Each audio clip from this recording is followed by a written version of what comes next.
안녕하세요. 행복씨앗입니다. 오늘도 시장을 정리하면서 하루를 마무리하는 시간을 가져볼까 합니다.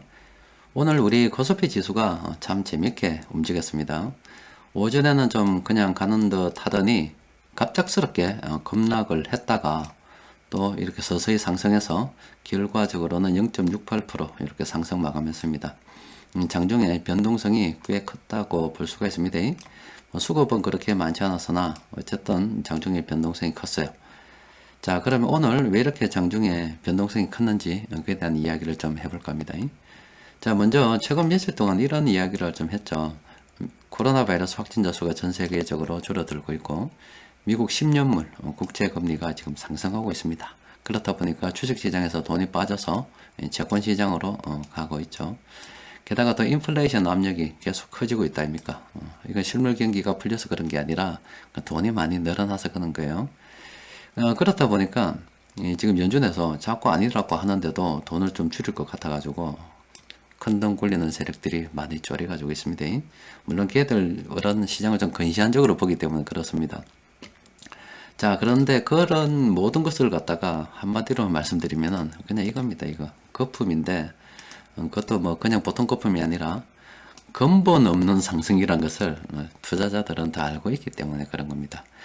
우리도 여러분도 다 알 겁니다. 지금 우리나라 부동산 가격, 이게 뭐 특별한 그게 없다 아닙니까? 돈이 많이 풀리니까 오르는 건데, 실물 경기가 좋아서 부동산 가격이 오른 게 아닙니다. 또 그리고 뭐 일부 기업들은 잘 나가는 기업들도 있지만, 실물 경기가 좋아서 이렇게 주식 시장이 상승한 게 아닙니다. 오로지 이렇게 부동산과 주식 시장, 그리고 여타 자산 시장이 상승한 것은 이 코로나 바이러스 때문에 돈을 많이 풀어서 그 풀린 돈 때문에 그냥 상승한 거란 말이에요. 그냥 돈입니다, 돈. 근데 그게 실물 경기하고 전혀 따로 별개로 놀았죠. 이게 근본 없는 상승이란 것을 다 아는 거예요. 그래가지고 사람들 자꾸 쳐다보는 겁니다. 아, 이거 연준에서 돈 줄이지 않을까, 줄이지 않을까, 줄이지 않을까. 계속 쳐다보는 겁니다. 그래서 어디서 돈 좀 줄여둔다 그러면 사람들이 난립니다. 자, 뭐 단기적으로 그렇다 그거예요. 일단은 뭐 상황이 다 정리되고 나면 거품이 또 더 크게 일어나겠죠. 자, 그런데 오늘 우리 시장 변동성 이야기 좀 하자면은 이겁니다. 시장이 갑작스럽게 하락한 것은 또 미국하고 중국하고 패권 전쟁 또 할까 싶어서 이게 그냥 지난 4년 동안 좀 힘들었잖아요. 트럼프 대통령 미중 뭐 패권 전쟁 한다고. 근데 사실은 그때부터 있었던 게 아니라 그 이전부터 했었습니다. 한 2008년도 이때도 오바마 정부 때도 계속 있었어요. 중국하고 패권 전쟁이 있었고, 그리고 트럼프 대통령 좀 다른 독특한 방식으로 패권 전쟁을 했고, 이번에 또 정부 바뀌었는데 이 바이든 행정부에서 일단 조사 한번 해봐라. 어떤 조사를 해보냐면 중국하고 미국인데 한번 싸워야 되겠는데, 이 자석들 이게 참 싸워야 되겠는데, 저거를 알고 나를 알면 백전백승이다. 그러니까 중국이 어떤지 자세하게 좀 조사 좀 한번 해봐라. 반도체가 어떻고 배터리가 어떻고 히터리가 어떻고 중국에서 수입하는 게 어느 정도고 우리가 어느 정도 의존하고 있는지 일단 한번 요것 좀 한번 해보고, 요 끝나고 나면은 좀 더 범위를 넓혀가지고 중국하고 우리하고 어느 정도 지금 상호 밀접한 관계가 있고, 우리가 이걸 때렸을 때 우리가 입는 피해는 어느 정도 되는지 이걸 전반적으로 검토하기 시작했다는 거예요. 그러면 그 검토가 끝나면 상대방을 파악을 하고 나면 액션을 취하겠죠. 그것 때문에 앞으로 또 이것도 지난 4년 동안 트럼프 대통령 미중 무역 전쟁 하느라 일이 참 시끄러웠는데 앞으로 또 이런 일이 또 생길 것 같으니까. 근데 이 싸우는 건 좋단 말이에요. 두 강대국이 싸우는 건 좋은데 이것도 큰 나라고 이것도 큰 나라다 보니까 세계 경제에 미치는 영향이 엄청나게 커요. 그렇다 보니까 제가 앞으로 좀 피곤하겠는데 이게 시장에 반영이 된 겁니다. 바이든 행정부가 들어서도 지난 4년 동안 트럼프 대통령이 했던 그 미중 무역 전쟁처럼 또 뭐 잊을만 하면 무역 전쟁 이슈가 나올 것 같아요. 또 공매도하는 세력들은 이거 가지고 신나게 돈 벌어먹겠지요. 그러니까 여러분들은 그냥 뭐 죽어나 사나 현금 주식 비중 잘 들고 있으면서 또 이 롤러코스터를 잘 이용해 보면 됩니다. 일단은 미국하고 중국하고 한판 한다 하니까 이것도 사람들이 쫄이가지고 막 주식 시장이 좀 그랬습니다. 그리고 또 하나 더 있었습니다. 중국에서 이 44조 원을 줄입었답니다. 인민은행에서 이번에 설 끝나고 난 다음에 바로 줄입었대요. 그래서 야 중국에서 돈 줄이네 이래 된 거예요. 돈 줄이면 그 사람들이 뭐 지금 제 영상을 자주 보신 분들은 아시겠지만 돈을 줄인다는 그 의미를 잘 몰라요. 저 긴축이라는 의미는 그냥 사람들을 부도내고 파산시켜 보겠다는 겁니다. 다 파산시키는 게 아니라 뭐 이런 거죠. 이렇게 쭉 이 전체 줄 세워놓고 보면은 빚이 아주 많은 사람, 간당간당하게 뭐 돌려받게 하는 사람, 그리고 빚이 좀 있는데 요 직장에서 다녀서 이것도 거의 간당간당하게 있는 사람, 이런 식으로 빚을 감당할 수 있는 수준이 각각 다르다 입니까? 다른데 긴축을 하게 되면 어떻게 되냐면 긴축의 강도가 금리 인상도 마찬가지입니다. 금리 인상도 그런 거고 연착륙도 그런 거고 뭐 다 그런 거예요. 일단 돈을 줄인다는 거는 다 그런 겁니다. 그러니까 이 돈을 요 정도 사이즈의 있던 돈을 어느 정도로 줄이는가에 따라서 요까지 줄이면 요 범위에 있던 사람들은 다 파산입니다. 그냥 길거리 나가는 겁니다. 다 파산이에요, 파산. 그래서 미국에서 아니면 우리나라에서 금리 조절하는 것도 뭐냐면은 금리가 이렇게 하락했다가 또 조금 올려보는 거예요. 올려봤다가 요게 한 요 정도였는데 요걸 요 정도 돈을 줄여보는 거예요. 줄여보니까 못 살겠다고 난리치고 막 지기면은 아이고 이거 안 되겠네 해서 금리를 이렇게 또 내려요. 내려다가 또 이제 대충 진정이 되면은 또 금리를 이렇게 올리거나 아니면 좀 멈추거나 이렇게 이야기합니다. 그러니까 시장에 돈을 갖다가 늘렸다가 줄였다가 하면서 사람들을 이제 어느 정도 파산시킬까를 늘 생각하는 거죠. 그러니까 이거는 정부에서 그래도 이 조절 가능한 범위 내에 있기 때문에 이게 가능한 거예요. 가능한 건데 뭐 통상적인 시장에서는 다 이게 가능하죠. 그런데 이번에 코로나 바이러스가 있다거나 아니면은 지난번 미국의 그 금융 위기가 와서 시스템이 망가질 정도로 가게 되면 이게 조절의 수준을 넘어선다 아닙니까? 그때는 또 많은 돈이 투입이 되는 거예요. 어쨌든 이렇게 긴축을 하고 돈이 줄어들게 되면 이 빚 있는 사람은 결과적으로 한 번 가는 겁니다. 그래서 이 돈이 늘어나는 시기에 레버리지를 빚을 활용해서 돈을 더 크게 벌릴 수도 있어요. 그런데 상황을 잘 봐가면서 그 유동성 관리에 대해서는 항상 여러분들도 신경을 쓰고 있어야 됩니다. 항상 그렇습니다. 항상 이거는 뭐 원래 그런 거예요. 그러니까 우리가 이런 과정에 늘 살아왔었어요. 그런데 못 느꼈을 따름이죠. 그러니까 정리 좀 하면은 이런 거죠. 항상 이렇게 줄 세워 놓는다 생각하면 돼요. 빚 없는 사람들,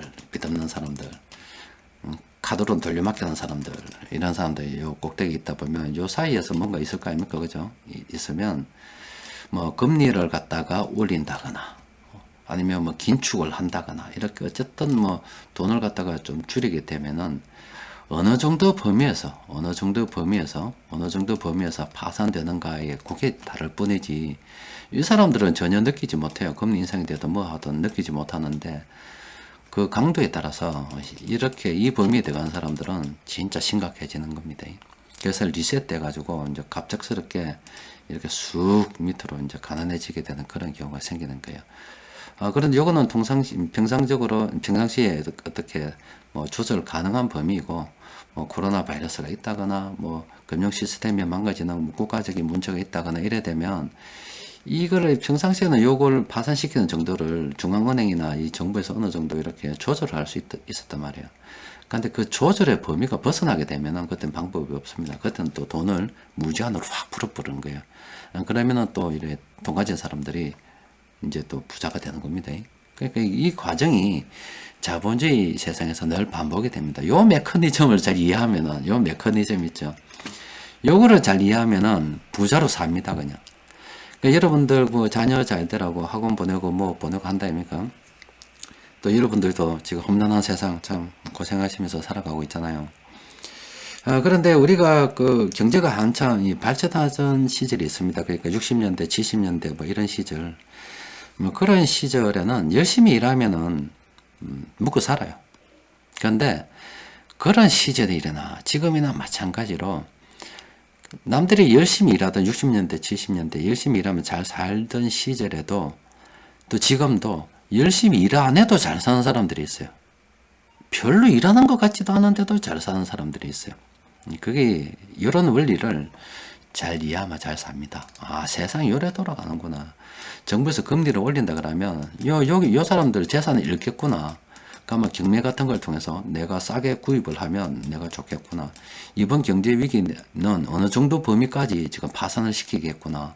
내가 여기 포함되면 진짜 골치 아픈 일이 생길 수 있기 때문에 미리 좀 유동성을 확보해서 좀 요 밑에 범위로 내려가야 되겠구나. 요거를 갖다가 잘 조절하는 거예요. 진짜 부자 되고 싶으면 이거 공부해야 돼요. 학교에서 교과서 연락이 파도 안 됩니다. 그냥 이거 봐야 됩니다. 이거 학교 공부라고 하는 게 이 우리 사회 시스템을 유지하기 위해서 그냥 직업 교육입니다. 그러니까 직업 학교라고 보면 돼요. 초등학교 6년, 뭐 중학교 3년, 고등학교 3년, 대학교 4년, 뭐 좀 더 가서 이렇게 돼가지고 그냥 이 모든 시스템이 이 자본주의 세상을 유지하기 위한 어떤 하나의 어떤 그냥 직업인들을 만들어내는 거예요. 초등학교 1학년 들어가면 그냥 항상 묻습니다. 그냥 네 꿈이 뭐냐? 저는 뭐 되고 싶습니다. 뭐 되고 싶습니다. 뭐 되고 싶습니다. 뭐 직업 탐방, 아빠 있는 직장 한번 갔다 온나? 뭐 이런 이야기 합니다. 그리고 또 2학년 되면 또 네 직업이 뭐냐? 뭐 하고 싶냐? 이런 거. 3학년 때도 직업이 뭐냐? 그러니까 꿈이라고 하는 게 네 꿈이 뭐냐라고 물어보는 게 정말로 꿈에 대해서 물어보는 게 아니라 네 직업이 뭔지를 물어보는 게 꿈으로 그냥 이꼴화되어 있습니다. 그래서 이 과정이 중학교 가도 마찬가지입니다. 네 직업이 뭐냐? 뭐 할 거냐? 뭐 할 거냐? 그냥 마지막으로 이제 고등학교 가서 요때도 중학교 때도 한번 이렇게 하고 선택하죠. 요때도 네 직업이 뭐 할 건데 또 대학교 가면 네 무슨 직업 가질 거냐? 처음부터 끝까지 직업에 대한 이야기예요. 공부하기를 이 태어나서부터 이제 좀 이래 놀 때도 유치원 때도 나는 자라서 판사가 되고 싶습니다 하면서 또 이렇게 또 직업 발표합니다. 발표하고 학교 내도록 직업 교육 받고 그래서 성인이 딱 돼 나오면 그냥 직장인으로서 살아가는 거죠. 그러니까 죽을 때까지 일해야 되는 거예요. 그런데 이 모든 과정에 있어서 이 자본주의 세상에서 돈이 늘어나고 줄어드는 이 과정을 교육을 시키지가 않습니다. 그 교육시키다가 난리 나거든. 전부 다 이렇게 살면 왜 되겠노? 세상에 돌아가겠어요? 그래서 요거는 일부 소수만 아는 겁니다. 소수. 요걸 아는 사람들이 진짜 그 지배계층이라 할 수 있습니다.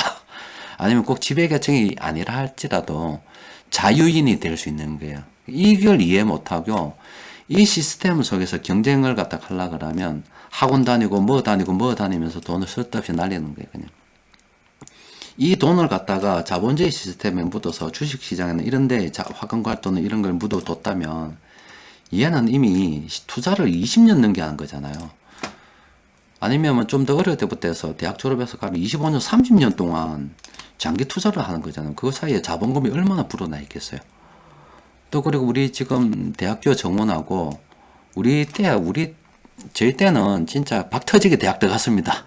뭐 대학교 전체 뽑는다 20만 명밖에 안 들어가는데 뭐 인구는 100만 명이 넘으니까 5명 중에 1명만 대학 가는 거잖아. 우리 때는 그랬잖아요. 그렇기 때문에 대학 가려고 진짜 박 터지게 공부했어요. 그래서 뭐 전문대 가기도 힘들었습니다. 그런데 뭐 요즘은 이 인구인이나 뭐 대학 정원이나 거의 뭐 비슷하기 때문에 뭐 상위권 대학 일부나 아니면 뭐 좀 특수 목적 학과 이런 거 맥과 제외 요거는 경쟁이 피 터지게 지금도 많아요. 근데 이 나머지 대학들은 그냥 가요. 그냥 갑니다. 뭐 대충 공부하면 그냥 가요. 그냥 간다니까. 공부 안 해도 가요. 그러니까 평상시에 이거 그냥 학교 다니면서 쌤한테 그냥 벌고 그 열심히 공부하고 저 혼자 스스로 대충 공부해도 그냥 아무 학교는 대충 가요. 그 사람들이 요 나가고 뭐 먹고 살겠노 생각하지만 택도 없는 소리 하지 마세요. 대부분의 사람들이 뭐 다 서울대 나왔습니까? 아니면 뭐 다 의사입니까? 아니면 변호사입니까? 대부분의 사람들은 다 이런 이 택도 없는 대학 나와서 다 먹고 살고 있습니다. 지금 여러분들 그 영상 보고 있는 사람들 다 명문대 나왔어요. 다 먹고 살잖아. 그래도 잘 사는 사람 세필했다고. 그러니까 너무 여기 지금 매몰돼 가지고 있는 거죠. 요 시스템을 잘 알아야 된다. 요거 말씀드리는 거예요. 일단 중국 긴축하다가 이런 이야기 나왔는데 어쨌든 뭐 중국 때문에 돈을 줄여둔다니까 시장이 졸여가지고 요렇게 하락했어요. 요래 하락했어요. 그런데 돈이 줄어들면 웃자노 이 근본 없는 상승인데 웃자노 이라고 있는데 갑작스럽게 또 이게 나와가지고 지난번에 1.9조 달러, 그 우리 돈으로 한 2천조 원 정도 되죠. 미국에서 시원하게 또 경기 부양하면 했다 아닙니까? 근데 여기 1차라 하면은 예전에 그 트럼프 행정부 때 했던 1, 2, 3차 다 빼고 이제 바이든 행정부가 출범해서 첫 번째 1차, 이번엔 또 한번 2차 또 한번 해보는데 민주당에서 이번에는 한 3조 달러 한번 해보자. 3조 달러. 이거 좀 해보면 어떻겠노? 이런 이야기가 나오고 있답니다. 그러니까 시장이 아이고 좋아라 하면서 이렇게 올라붙어요. 희한하죠. 근본 없는 상승을 했는데 또 근본 없이 이렇게 돈이 풀린다 하니까 또 시장이 저렇게 가고 있는 거예요. 그러니까 우리는 하루 등락에 웃고 울고 할 필요 없습니다. 그냥 원래 그런 겁니다. 그냥 그런 거예요. 그래서 여러분들도 오늘 드린 말씀 중에서 우리가 어제는 이렇게 경계를 세워서 우리가 실생활, 주식시장 내 이 사고방식, 이 전환에 대해서 생각해 봐야 된다. 이런 이야기 했다니까. 그리고 늘 말씀드리는 겁니다만은 이 자본주의 세상이 또 돌아가는 거 이해를 해야 돼요. 그러니까 주식시장이 돌아가는 메커니즘, 또 이 자본주의 세상이 돌아가는 이 메커니즘, 요거를 알았을 때 이걸 깨우쳤다. 그냥 그 사람은 경제적 자유를 얻을 수가 있는 자격증이 있는 사람입니다. 지금 못 얻어도 괜찮아요. 근데 그 사람한테요. 지가 아무리 돈이 많고 고소득을 올린다 하더라도 요거를 이해 못하면 걔는 죽을 때까지 일하는 겁니다. 요걸 잘 깨달아야 됩니다. 요 이야기 우리 카페에서 많이 했죠? 메커니즘 이야기도 많이 했고, 이 자본주의 이 이야기는 지난 10년 동안 엄청나게 했기 때문에 궁금하신 분들은 카페도 검색 한번 해보세요. 세빌 있습니다. 자, 오늘 시장에서 그래도 또 단기적인 고점에 있는 종목들 살펴보도록 합시다. 자, 이 종합주가지수가 이렇게 박스권을 이렇게 움직이고 있잖아요. 그러면은 단기적으로 이 고점으로 간 종목들은 좀 팔고 현금을 챙겨두는 것도 그것도 지혜입니다. 그래서 이렇게 몇 종목이 됩니다. 요거 몇 종목이 되는데 잠시 살펴보면은, 자, 요 종목, 자, 이게 뭐죠? 잠깐만요. 있네. 금호석유, 좀 조심해야 됩니다. 사람들이 탐욕에 찌들어 있을 때는 사는 게 아니라 하니까 또 이거 인자 사서 있는 사람도 있을 거예요. 공포에 찌들어 있을 때 이때 사는 겁니다. 그리고 금호타이어는 많이 안 올랐는데 지금 과열이에요. 어쨌든 9번에 남았기 때문에 좀 멀리 봐도 되겠죠. 이 회사만 안 망하면 돼요. 회사만 안 망하면 됩니다. 그리고 모토닉은 갈 만큼 갔습니다. 그리고 이 종목도 지금 갈 만큼 아직 많이 간 건 아닌데 가고 있습니다. 그리고 평화전공도 지금 이렇게 단기 고점들을 이야기하고 있어요. 이런 종목들은 좀 조심하는 게 좋겠습니다. 그리고 수급 분석표 검색을 통해서 이런 종목들이 오늘 세력들이 샀다 그래요. 이 종목들 한번 살펴보도록 합시다. 자, 이 종목들 중에서 단기 추세, 저기 플랜 A 참모들이 팔고 있는 종목들, 요것도 조심해야 됩니다. 좀 보면은, 자, LG 이노텍 지금 이렇게 조심해야 돼요. LG 이노텍은 지금 사람들이 좀 탐욕을 부리고 있습니다. 이렇게 단기적으로 고점 이야기할 때 이럴 때는 조심해야 되고, 상승 반전 이런 거 이야기할 때는 좀 긍정적으로 생각해 봐도 되죠. 또 그리고 리너공업, 이것도 어제도 나온 것 같은데 조심해야 됩니다. 그리고 보령제약, 이 종목도 조심해야죠. 그리고 이 종목도 조심해야 됩니다. 빵입니다. 빵. 한미반도체는 오늘 처음으로 참모들이 매도하기 시작했어요. 여기 파란색이 하나죠.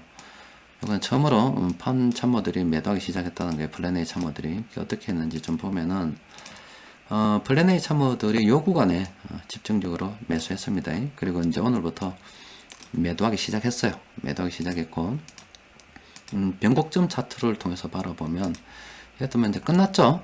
참모들은 매도하기 시작했지만 이제 끝났다 보시면 돼요. 요것들은 좀 조심해야 되고, 그리고 요 나머지 종목들 있죠? 요것들은 또 제가 주말에 좀 검토해보고, 월요일날 장중 수급 분석 시간에 정리해서 올려드리도록 하겠습니다. 자, 오늘은 또 여기까지 하겠습니다. 이번 주도 고생하셨습니다. 이상입니다.